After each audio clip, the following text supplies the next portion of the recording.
I have the wide angle lens on today because we're going to be demonstrating and doing an unboxing a couple different things. So two of them, well actually one of them is sitting on the table already.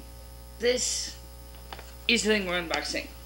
Okay, this is supposed to be a handset. This is a generic one apparently from China. And I bought this one specifically because it looked to be very similar to the Model 500 handsets that we all know. So I bought that for that reason. And I'm going to open it up today. I just got it in the mail, so it is fresh. I haven't even looked at it yet myself. So,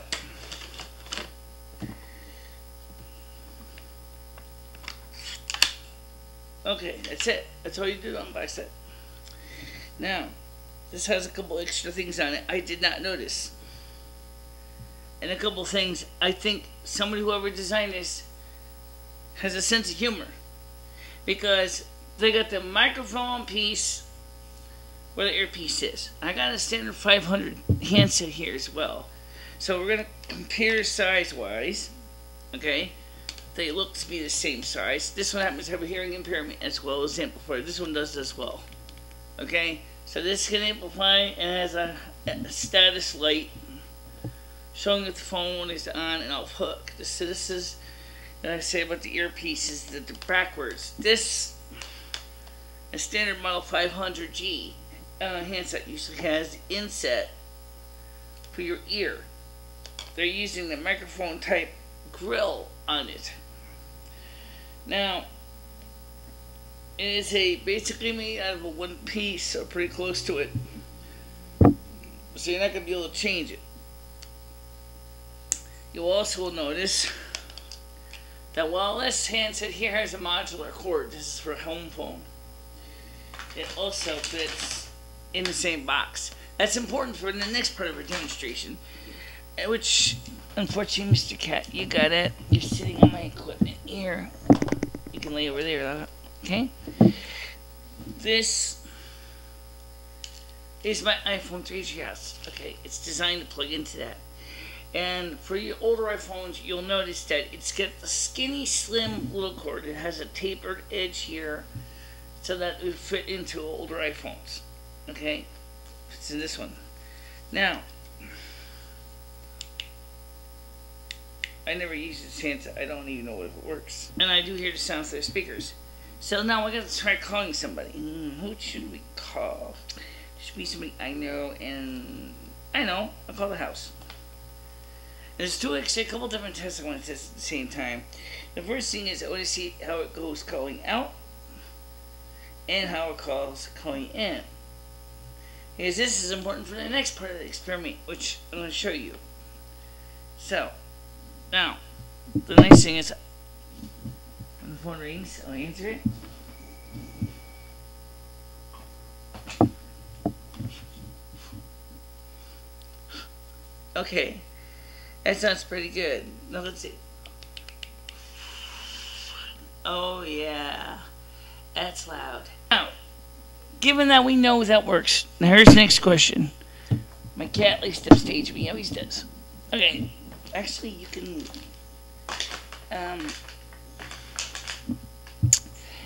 is what would happen if you wanted to put this onto your TTY? I happen to have one right here. This is an Ameriphone TTY dialogue 2P. Now I'm going to put this into the handset, into this. Now the first thing I notice is because the earpiece is right here, doesn't have the thingus. It doesn't quite sit perfectly right, but it's pretty close. All I'm going to do is, first thing I'm going to do is use a voice recorder. And you've ever seen why? Well, for one thing, I gotta find this stupid thing. I haven't used this in a long time. Oh, that's what I want to use, a voice recorder.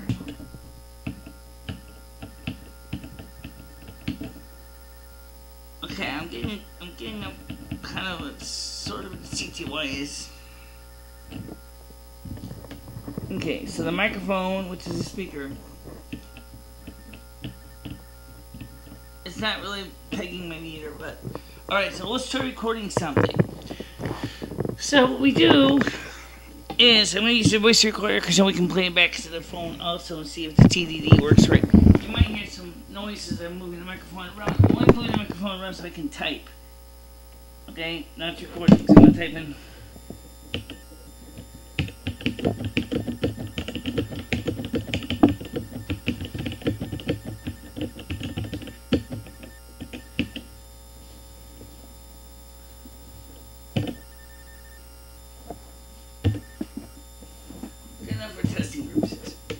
So I hit stop, play it. Okay, so what it's doing is it's playing the message. Problem is it's not getting enough volume.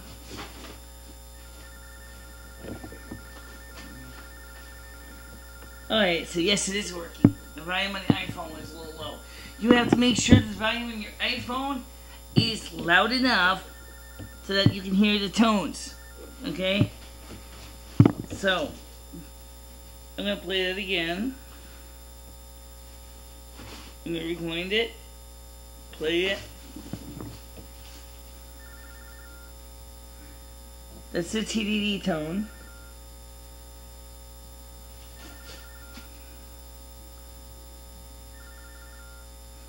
What it's doing is it's sending a space tone.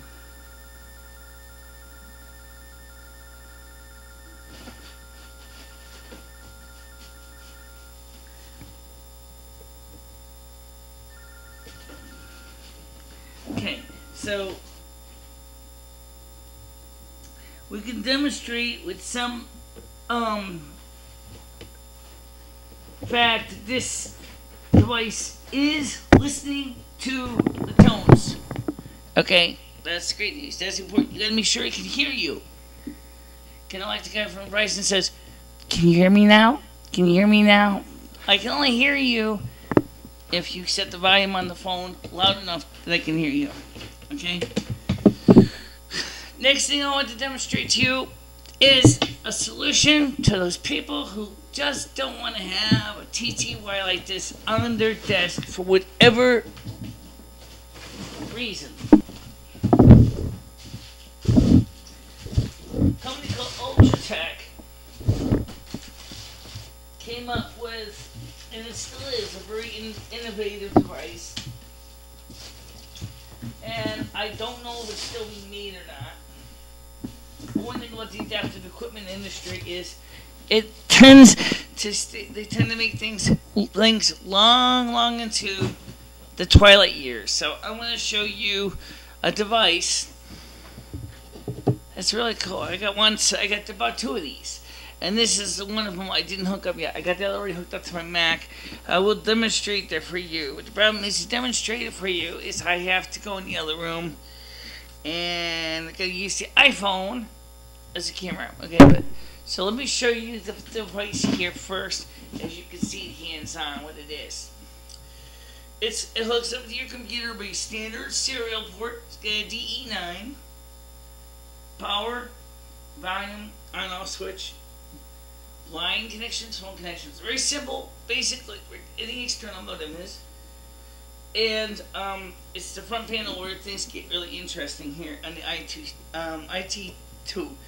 It's got your baud out ASCII, high speed, and baud out is 50 bits per second, and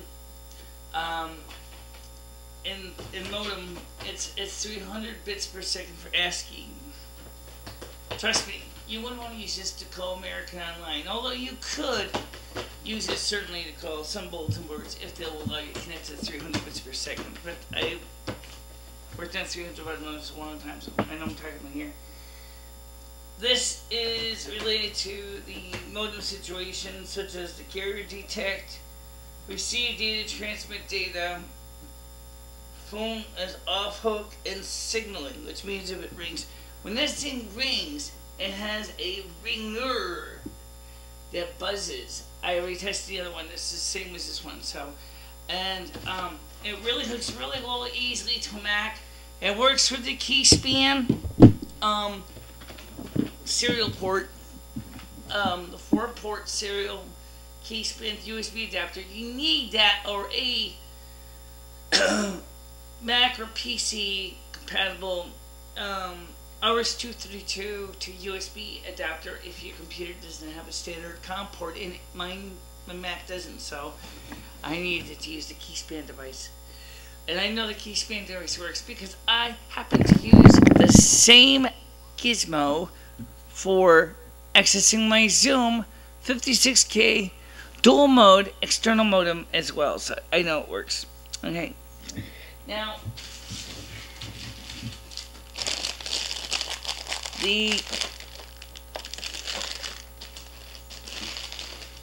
all the stuff that I demonstrated you today is pretty much something you'll find in a lot of you. Okay, now maybe you wanted to ask a good question. How do you use this or this to communicate with the hearing? Well, there's a relay service that is operated under the by the different organizations as a not-for-profit. In most cases, yes, even on my cell phone, I just dial 711. That's 711. After I put the acoustic coupler into the phone. Again, make sure the volume is loud enough. You gotta make sure that it's always loud enough. If it's not loud enough, you ain't going nowhere. Alright? And when it sits loud enough, you will be able to make and receive a phone call. Now, there's also a light on this too. I don't know what that's for, but it doesn't seem to glow very well. Maybe it's for something else. Maybe it's for something else. I don't know. Anyways, the point is this gizmo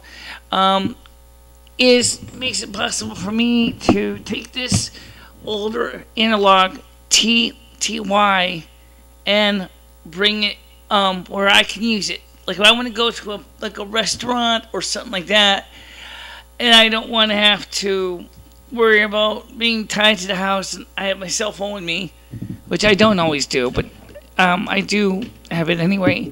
I just put the handset into the cradle here as best I can. It doesn't really hug very good. But that's expected, I guess.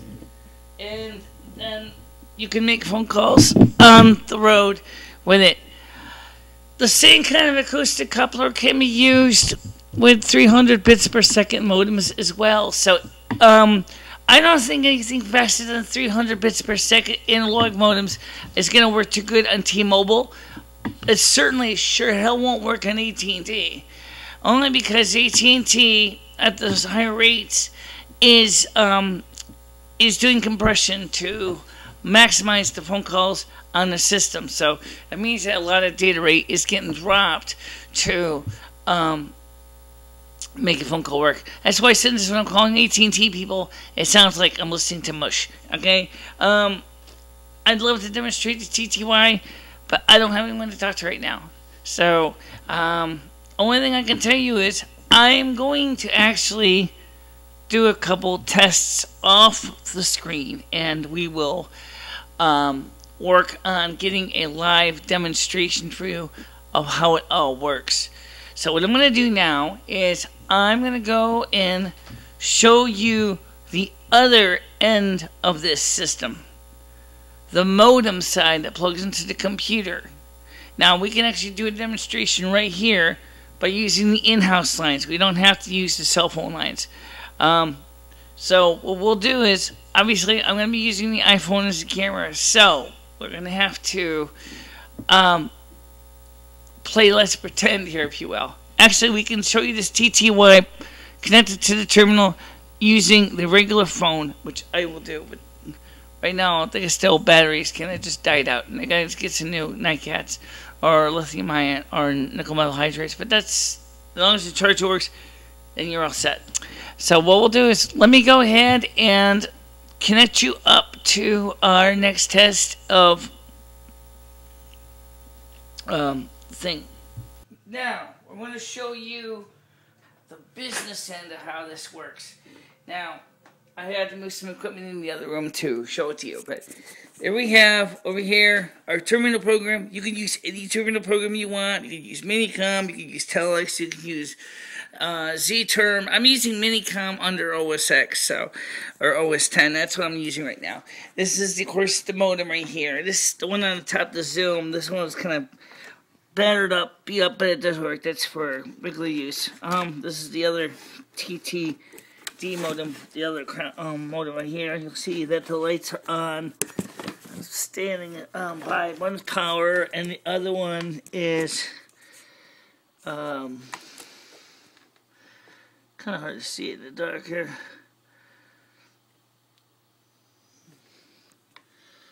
Low speed and a several baud out, which I'll show you how that works in a second. Now, the PowerMac G5, that's that one right there, does not have a serial port option.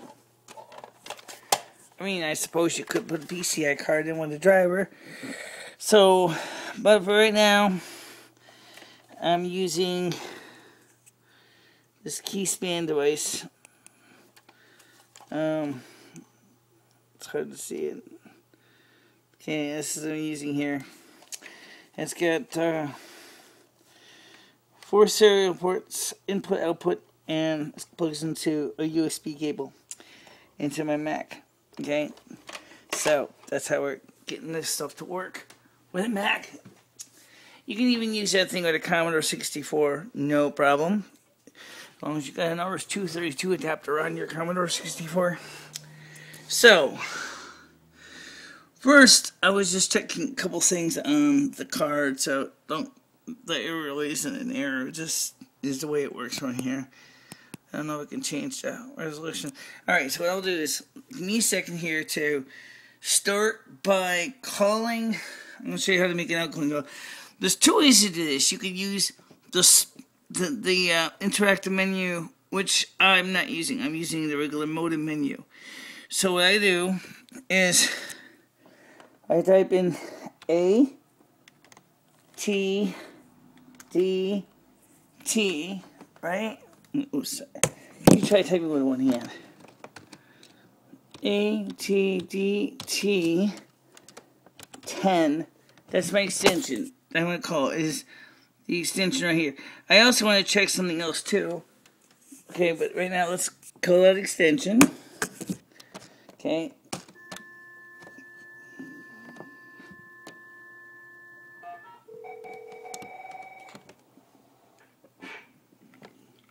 Then I put the phone into the handset like I did earlier. And I type in, okay, and then usually when you're using a TTY, okay, now I can't really see my screen. I'm so sorry, the screen's a little messy. Okay. This usually you use the key code go ahead, which it doesn't really do much. It just sends, it's a macro. It only sends capitals, go ahead, okay? Which means I'm done talking, it's your turn. So, and then I hit return, and then I can type. I'm just typing gibberish, doesn't really mean anything. Okay, I'm gonna type thing. And I'm going to increase the macro for this, okay? So there's the gibberish I typed right there on the TTY. And you can see that the light on the top of the TTD blinks when they get a good solid link. And also on the modem here, you can see as I transmit data, that the carrier detect light goes on, and when I receive data,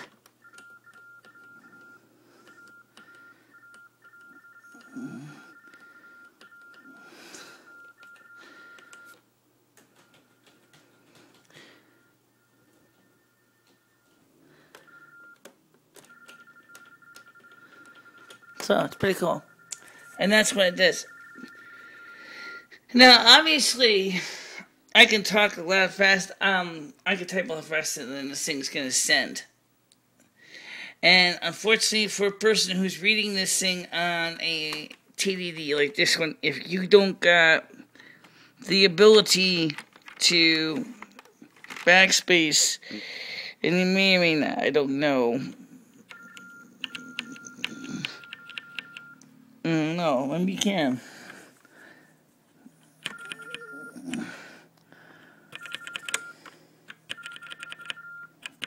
Some of these do. This one doesn't have that ability to go back.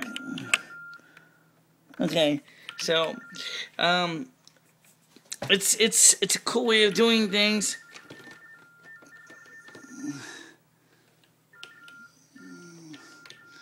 And you'll notice as I'm typing, it's only using capital letters. That's because bot out only uses capital. Whereas when I'm typing, unless I hit the shift key, everything I'm typing is in lowercase.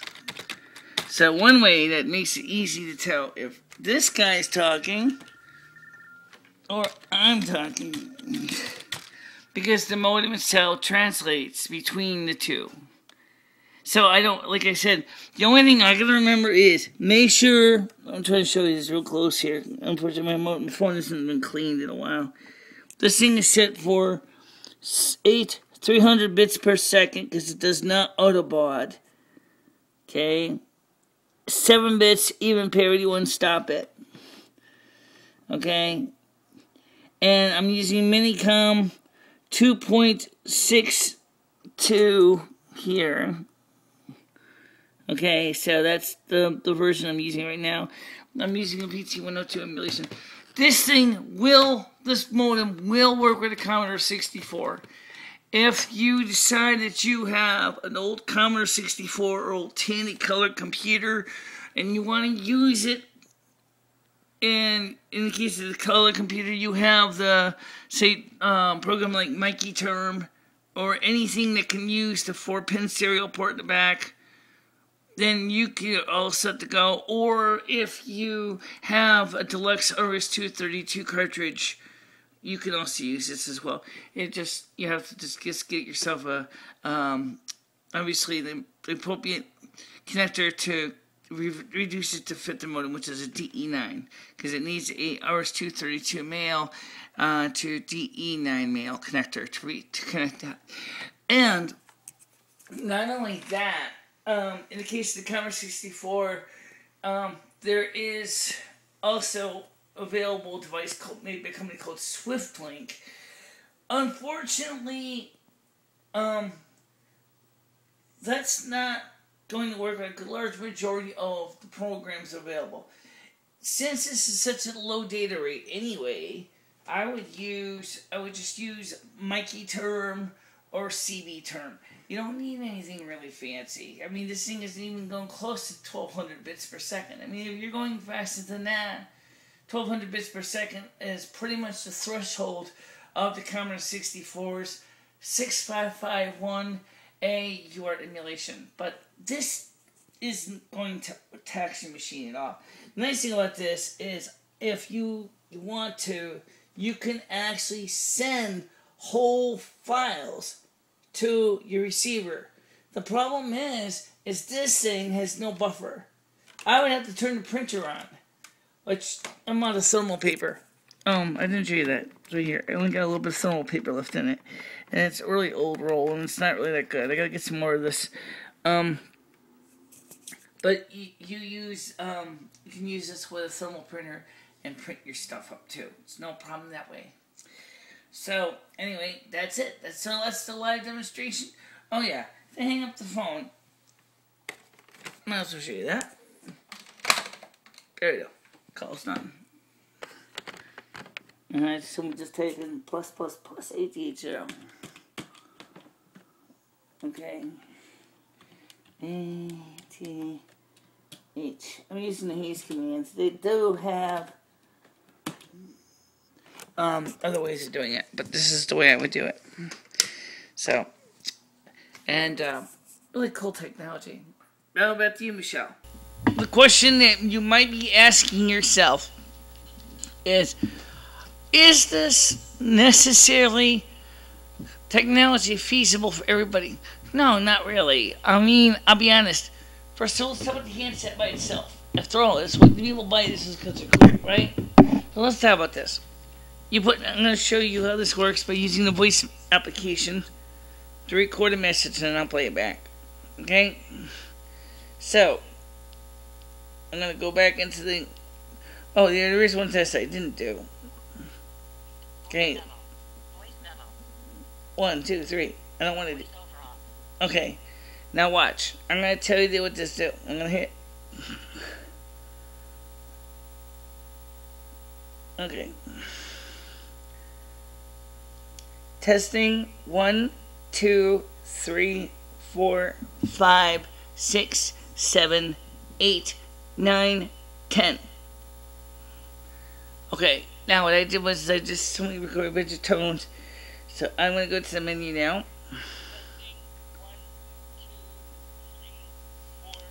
5, 6, 7, 8, 9, 10.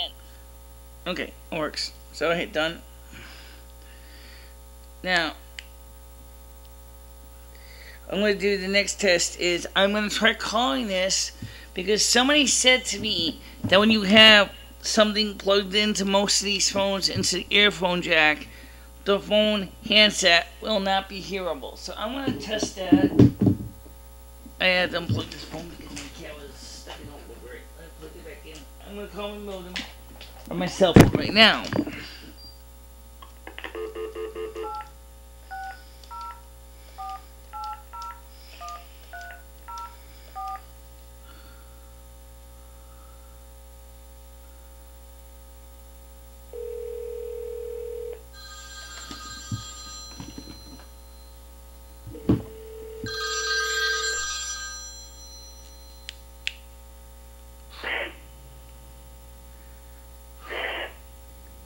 Okay, I can hear myself, that's good.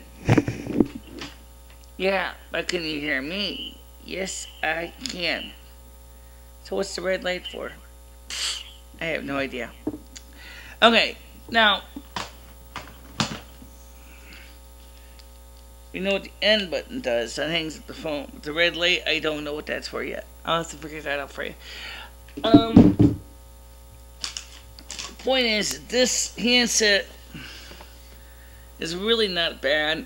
It does work. Pick up hang up button. Works with all mobile devices. Adapters available for as accessories. Works with computers, USB adapter, and splitter cables. Available as accessories. Luxurious soft touch, paint treatment, and high quality speaker and microphone. Eliminates over 99% of absorbed phone radiation. It's called this. This is a generic one, Chinese one. It's made by a company called Coco Phone. That's who is selling it right now. And it shows it being used for the different things. Like you can use it with your iPhone, possibly a BlackBerry, and an older Nokia. Well, the Nokia 6340i and this thing, and I don't know. It might work. You have to try it and see how it does. But anyway, so the point is that size-wise, this is the size of this, like I said earlier. So yes, this will work with this application. So sideways is the same.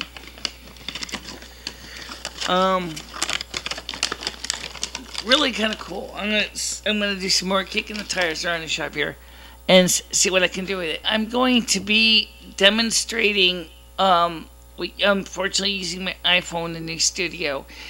Although it would be relatively easy to just turn the camera into the studio right now. I did some testing with some incandescent lamps in the studio because we didn't have CFLs at the time. I ordered some, and they should be here in a few days. But for right now, I've got to show you a piece of that incandescent lamp demo. But first, let me show you the lamps, or at least one of them anyway. Big enough? Well, incandescent dinosaur.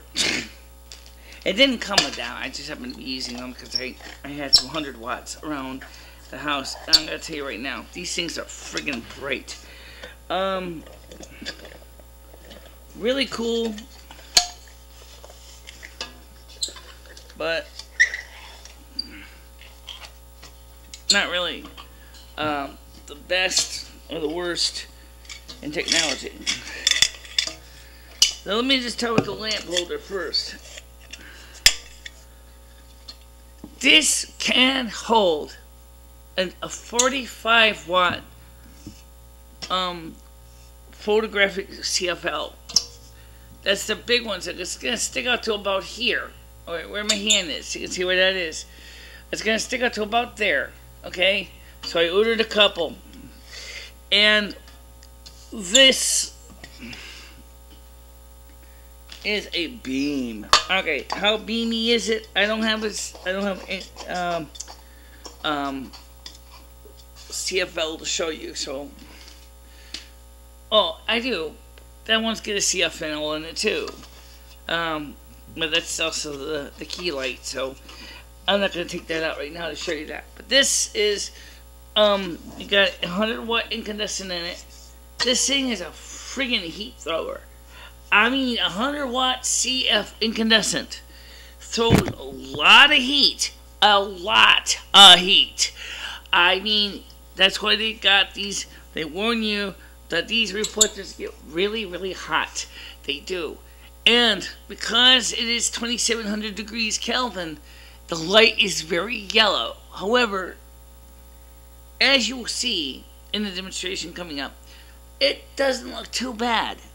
But the heat output is something completely unbelievable. This is a test of two 100 watt incandescent light bulbs positioned about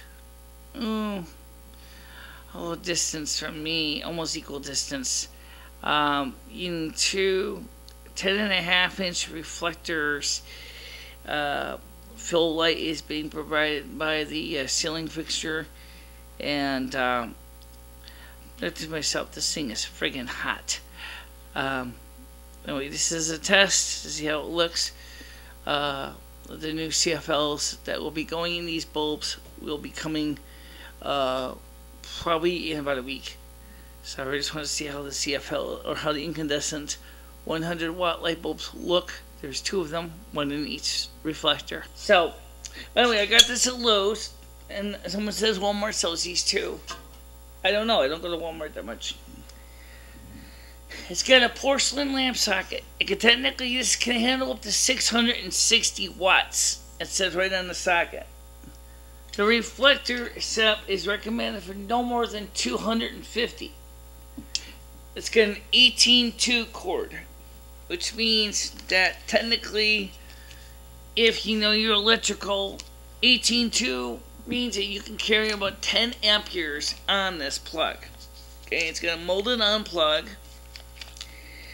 And I personally wouldn't recommend you put anything close to a 250 watt bulb in this thing, unless you really got this thing really secured, because this thing is going to get really hot really quick, and if this thing falls down, this guard is designed to protect your bulb from shattering. It is also designed to protect the bulb from hitting a hot surface, such as carpet or a muslin, or if you're using a halogen diffusion gel in your studio work, or any kind of gel that's designed for high temperatures. You definitely do not want to use no cloth on this. And even if you're using a CFL and you need a diffusion light source real quick, you could probably use a pillowcase, but I wouldn't just go out there and go crazy if you're gonna use incandescent bulbs in here. Okay, you'll seriously it'll burn your house down. Okay, that's how hot this gets. I'm just warning you right now. It's a really nice light fixture. It's the only thing I think it lacks is a switch, and you'll be able to chance to see all of them in operations, as we will be doing you a first. Actually, we're gonna be doing a video tonight in the studio, but what I'm gonna show you next is, as you saw, is what happens when you got a good light setup. As you saw, that when you saw that, you realized it makes my hair look really, really noticeably different. And I just had my hair done, so it's not like the hair looks gray. It's because of the coloring of the bulb against the toner in my hair. We don't really talk much about that, but let's bring that up real quick. This camera here can, to some extent, can compensate for different white balances. It's a security camera, for Christ's sakes. It was never designed for what we're using it for. It just happens to be it was cheap, and so I bought it because it's cheap and it was standard definition. And I can't see that well anyway. So when I bought it, I needed to have a way to make my viewfinder huge. I'm using a 13-inch color composite monitor as a viewfinder. So that meant that I needed to keep it cheap. I needed to be able to fit my tripod, and it had to be able to work with my video to FireWire converter, so I could actually record video. Because originally I was using a G4, and it was having a hard time just processing anything higher than 720p. So if I'm watching these videos on my iPhone, I really can't see any reason to throw extra money after a device that's not going to cut it. So I wanted to get something a little bit different. What I'm going to do now is I'm going to go ahead and pause this video. And then I think I can do this. I'm going to pause this video, and I'm going to go ahead and then set up in the other studio. So what I'll do is I'll save it as a different file name so I can get to it. And then I will show you the working studio with the new lights as they are right now, which has got incandescents in it. Okay. This is the studio. It's not quite finished yet. Obviously, Mr. Kitty Cat. Alright, then let me explain, how to adjust these lights a little bit better. It's supposed to be a consistent light, well, it doesn't really. Now, I gotta make sure not to get too close to the microphone because otherwise I'm gonna blow everything out. Okay, so I'm gonna try to explain these right now. I'm in the studio that is going to be the studio. We're not gonna be holding a handheld microphone in the studio. We're gonna probably get one phone, my clothes, next to my amulet, only because of easier in a few months, right? I got it set up. What we're going to do is we're going to have a desk here. That's what this end table is representing, is a child's desk. Or actually, the brown desk is going to be moved over here. And this is going to be used as a room to, it's not very big. But we're going to use this room as a room to demonstrate and do newscasts from. Where I'm standing right now, next to a little rust ball here, is probably where the anchor desk is going to be. Okay, by the way, he looks good and he's getting fat. He's getting fat. He's getting really fat. He's not even fixing. He's as fat as a fixed cat. He's been eating too much. Okay. Anyway, so the point is that this is the studio it looks like right now. These incandescent bulbs are throwing some serious BTUs out here. I mean, it's getting hot in here. Every minute these things are on, they're like friggin' blowtorches. I mean, you have no idea how bright they are. They're bright, but they're hot. And you got your standard 3-point lighting, trying to make do with what they have. You got the two on the side that are supposed to be aiming in the back wall. And the wall is supposed to be white. Well, it's got hot spots. And we're going to have to fix that for when we do the CFL, or when we do the green screen. Because hotspots like this on the wall, it's going to be bad news. Because if it's hotspots like this on the wall, what's going to happen is it's going to affect what camera. Now, unfortunately for me, I usually will be using the other lens, so that probably, and I looked in that lens and I didn't see the hotspots as much because where the hotspots were, my head is. So it didn't really pick it up as much, and so it worked pretty good. But anyway, it's pretty much what the room's gonna look like. Oh, by the way, right now I'm gonna just turn the lights off. We're gonna head out of here. And again, I want to remind everybody, please don't forget to like and subscribe. You know where I am, right? www.youtube.com/BICHELA4. And also, you can contact us an email at BICHELA3@yahoo.com. And that's it for now. By the way, my new CFLs will be coming in next week. Then maybe we might start using this place. Until then, I mean, you can fry bacon in here. That's how hot it is. Alright, talk to you later. Bye-bye.